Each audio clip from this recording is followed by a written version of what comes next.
Happy holidays, tea enthusiasts, and welcome to another soothing episode of Tea Time Tuesday. I'm your host, Princess Pea, here to share how the sun, now in Capricorn, is encouraging us to stay disciplined, and the full moon in Cancer is helping us to find balance between our ambitions and our emotions before the year ends this week. The sun's influence in Capricorn during the holiday season brings a grounded and determined energy. Capricorn is known for its focus on responsibility, tradition, and practicality.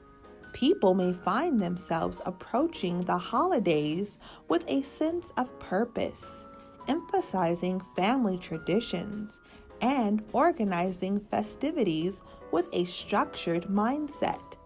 When the full moon occurs in Cancer, it adds a touch of emotional depth to the holiday atmosphere. Cancer is a nurturing and home-oriented sign, aligning well with the warmth and connection associated with holiday celebrations. This combination encourages a harmonious balance between the practical aspects of Capricorn and the emotional nurturing qualities of Cancer. People may feel a heightened sense of family bonds and a desire to create a cozy, loving environment during this celestial alignment. A full moon in Cancer, ruled by the moon, heightens emotions and may evoke a reflective mood. A full moon occurs when the moon is fully illuminated, marking a peak in the moon cycle. Cancer, the sign ruled by the moon, is connected to emotions and intuition. This full moon aligns with the sacral chakra, fostering creativity and emotional balance. By tapping into intuition associated with the third eye chakra, one can enhance their connection to self and others during this lunar phase. Capricorn, as an earth sign, influences the sun during its season, fostering a grounded and determined energy. This can translate to a focus on responsibilities, goal setting, and practical achievements. On the other hand, Cancer, a water sign, influences the moon, emphasizing emotional connections and nurturing qualities. This interplay of energies can impact our emotions, encouraging a balance between ambition and sensitivity. As Capricorn season begins around December 21st or December 22nd, depending on your demographics, it coincides with the winter solstice. This marks the longest night of the year, but carries the promise of longer and brighter days ahead.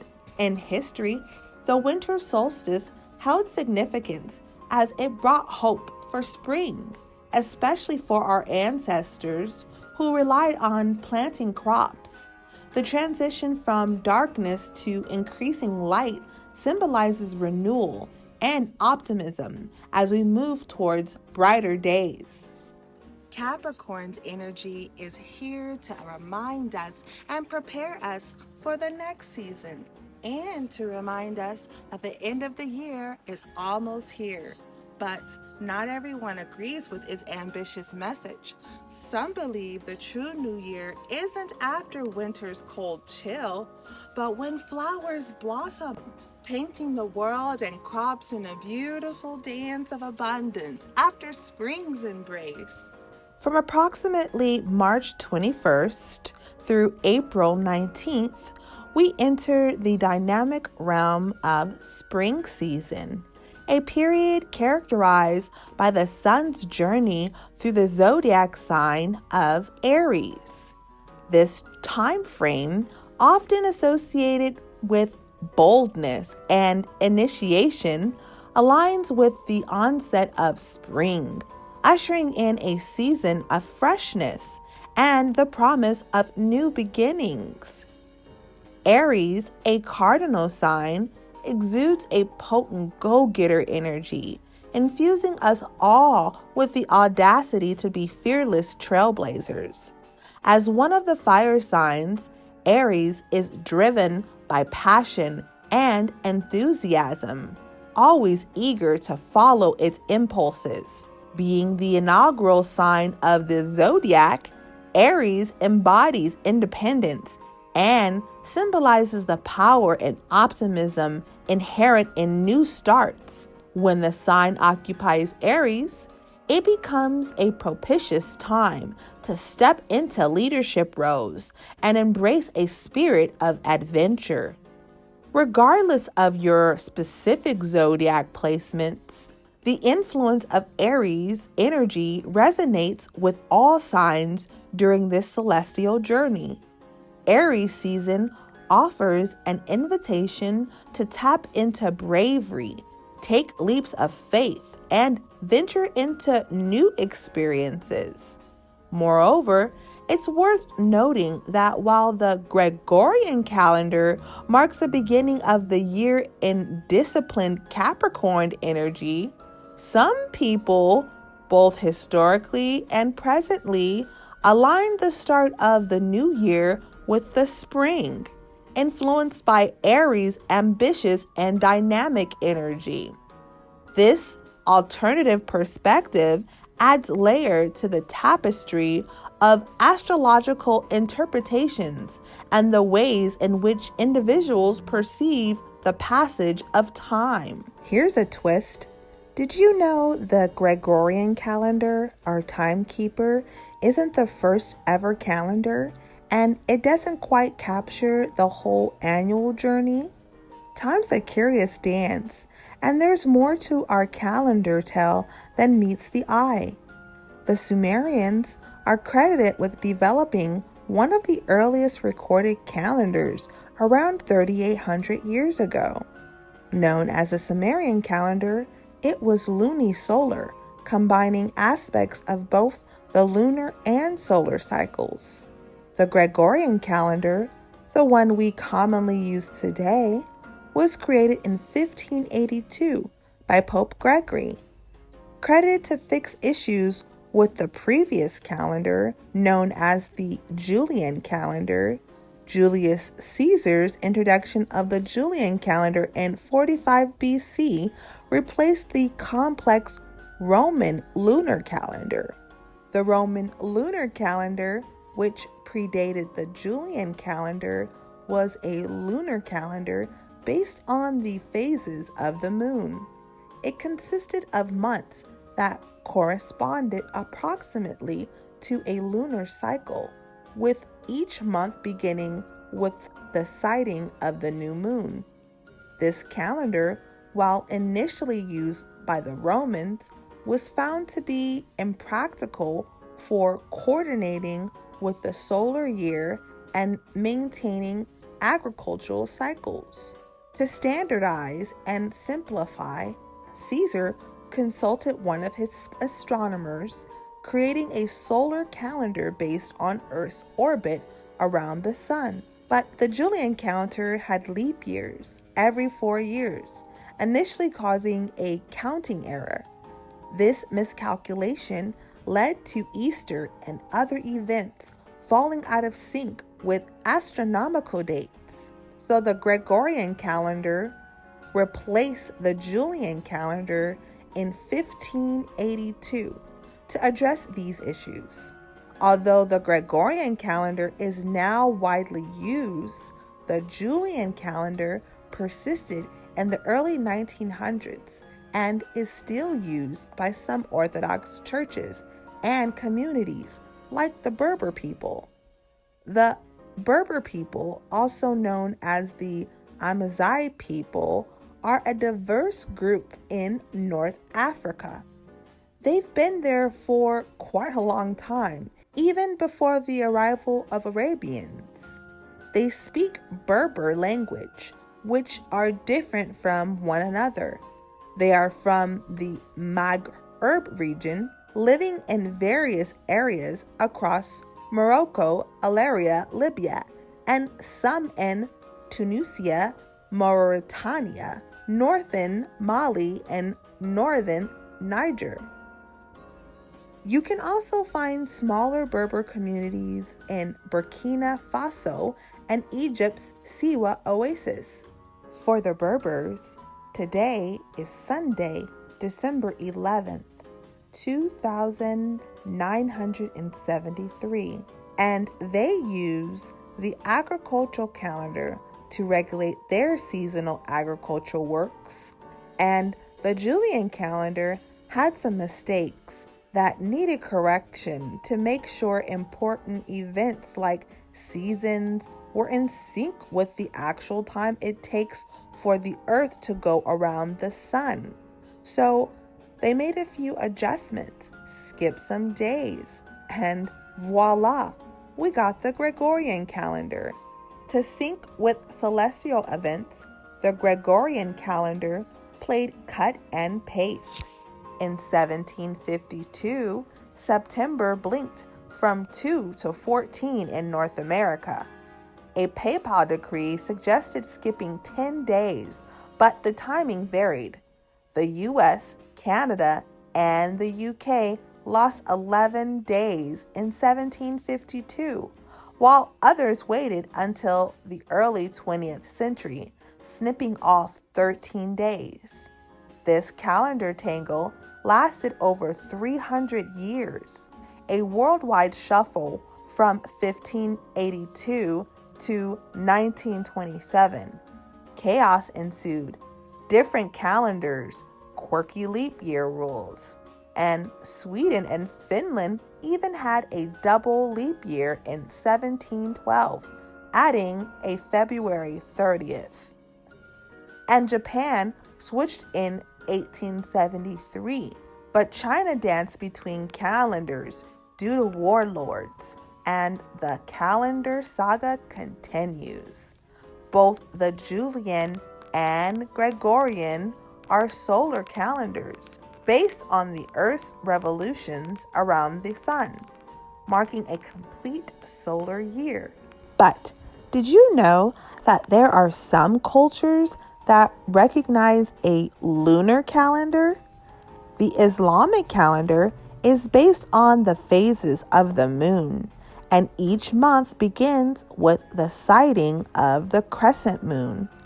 Unlike the Gregorian calendar, which is solar-based, the Islamic calendar does not incorporate adjustments to synchronize with the solar year. As a result, Islamic months are approximately 29.5 days long, leading to a year of about 354 to 355 days. And the Islamic calendar predates the Julian calendar. The Islamic calendar, also known as the Hijri or Lunar Hijri calendar, was introduced during the time of the Islamic prophet Muhammad in the 7th century CE. The Islamic calendar is a lunar calendar, and its beginning is marked by the migration of Prophet Muhammad from Mecca to Medina, which occurred in the year 622 CE in the Gregorian calendar. The Julian calendar was later replaced by the Gregorian calendar in 1582 to address inaccuracies in the calculation of leap years. Therefore, the Islamic calendar has a more recent origin compared to the Julian calendar. The Islamic calendar demonstrates the influences of lunar cycles on cultural and religious practices in various parts of the world. It not only marks Islamic holidays, but it also reflects the spiritual tapestry of fasting and rituals. In the Islamic calendar, a year is shorter than the solar year, and its lunar chronicles align with Quranic excerpts, intertwining with faith and time. But the Islamic calendar, a lunar calendar, is not suited for agriculture because it does not relate to seasonal cycles. You might ask yourselves, so if the solar calendar is centered around the sun and the lunar calendar is centered around the moon, what was the first Sumerian calendar centered on? And the answer is a third calendar option used, called the luni-solar calendar. A luni-solar calendar combines aspects of both lunar and solar calendars, utilizing the positions of the moon and the sun. This integration promotes balance by incorporating lunar phases and solar events. The Sumerians are credited with one of the earliest known forms of lunisolar calendars. While it influenced subsequent calendar systems, it's essential to note that various ancient cultures independently developed their own calendars. The Hindu and Hebrew calendars, which incorporate both lunar and solar elements, are among the early traditions and share some conceptual similarities with the lunisolar approach. Each culture, however, developed its unique calendar based on its astronomical observations and cultural practices. Did you know that several cultures around the world use a lunisolar calendar system to this date? In the Islamic calendar, the current year is 1444, and some other examples include the Hindu calendar, which is also a lunisolar calendar, incorporating both lunar and solar elements. It consists of 12 lunar months in a year, with an extra month added periodically to align with the solar year. Many Hindu festivals are based on this calendar. The Hindu calendar is a bit complex with various regional variations.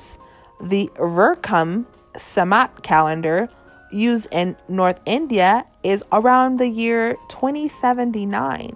The traditional Chinese calendar is also lunisolar, with months based on the phases of the moon and years based on the tropical solar year.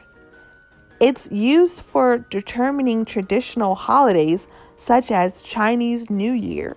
The first day of the Chinese New Year begins on the new moon that appears between January 21st and February 20th.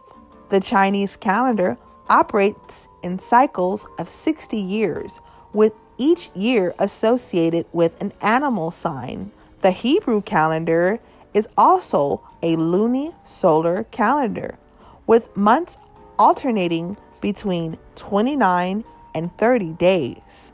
Leap months are added to align the calendar with the solar year. The Hebrew calendar is different from the Gregorian calendar, and as of now, it's around the year 5783. The traditional Thai lunar calendar is used for determining Buddhist holidays and observances. It is also lunisolar, with a similar structure of alternating months. The current Thai year is 2566 BC, which is 543 years ahead of the Western or Gregorian calendar year, current 2023. While Thai New Year's is celebrated on April 13th, the calendar year is officially moved forward on January 1st. Views on calendar differences and interpretations of religious scriptures can vary among individuals and religious traditions.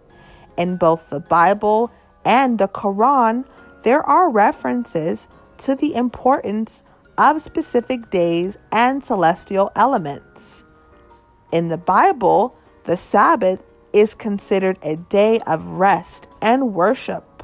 In Exodus chapter 20, verse 8 through 11, it emphasizes the observance of the Sabbath when it says, "Remember the Sabbath day by keeping it holy."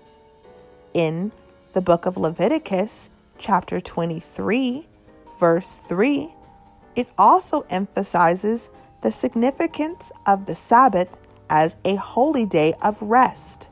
The Bible also emphasizes the significance of the Sabbath as a day of rest when it says, "There are 6 days when you may work, but the 7th day is a day of Sabbath rest, a day of sacred assembly."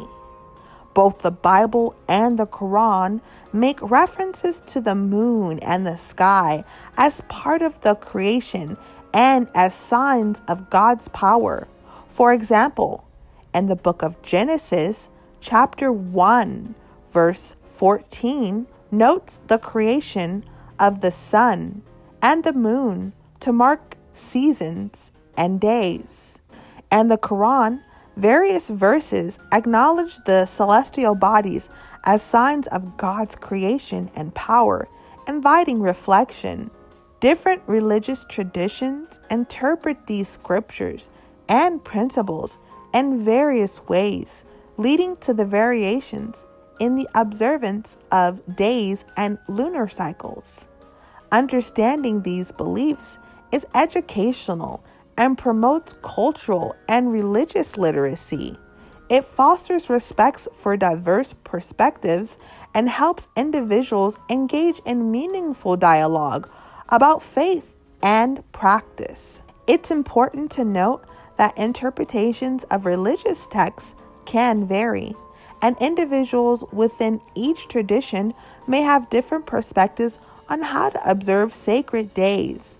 And for more in-depth understanding of specific interpretations, I encourage you to do your own research, consult a religious scholar, or simply go within to be guided towards your best path. One thing that almost all the cultures share is that they historically relied on astronomical observations to develop their calendars, whether following a lunisolar, solar, or other cycles. By observing celestial events such as the phases of the moon, positions of the sun, and other astronomical phenomena, these cultures created calendars to track time, seasons, and religious or agricultural events. The diversity in calendar systems arises from the specific needs, beliefs, and observations of each culture, resulting in variations in how they integrate lunar and solar elements. At Princess Pea's Garden, we follow a lunisolar calendar planting cycle, aligning our crop planting and harvesting with the phases of the moon and astrological seasons, especially during the vibrant springtime. For a farmer or gardener, relying on both the moon and the sun provides a comprehensive guide. The lunar phases helps us to plan activities related to planting and harvesting, aligning with the moon's gravitational influence on water and plant growth. Meanwhile, the solar aspects ensures synchronization with the changing seasons, crucial for determining the optimal timing of crops and fostering overall agricultural efficiency.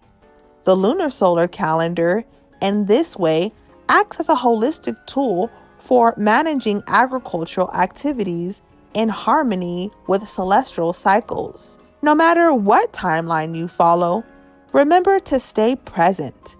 In this vast world, time may wear different faces, but the beauty lies in the now.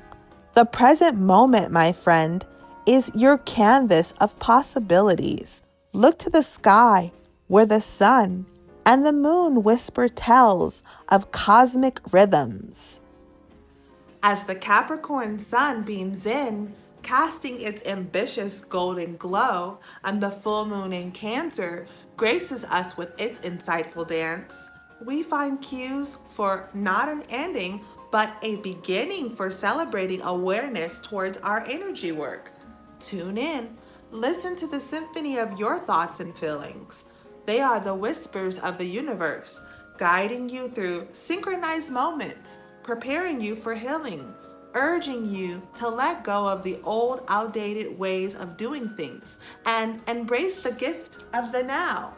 The present moment is your gift to the cosmic alignment. Will you listen?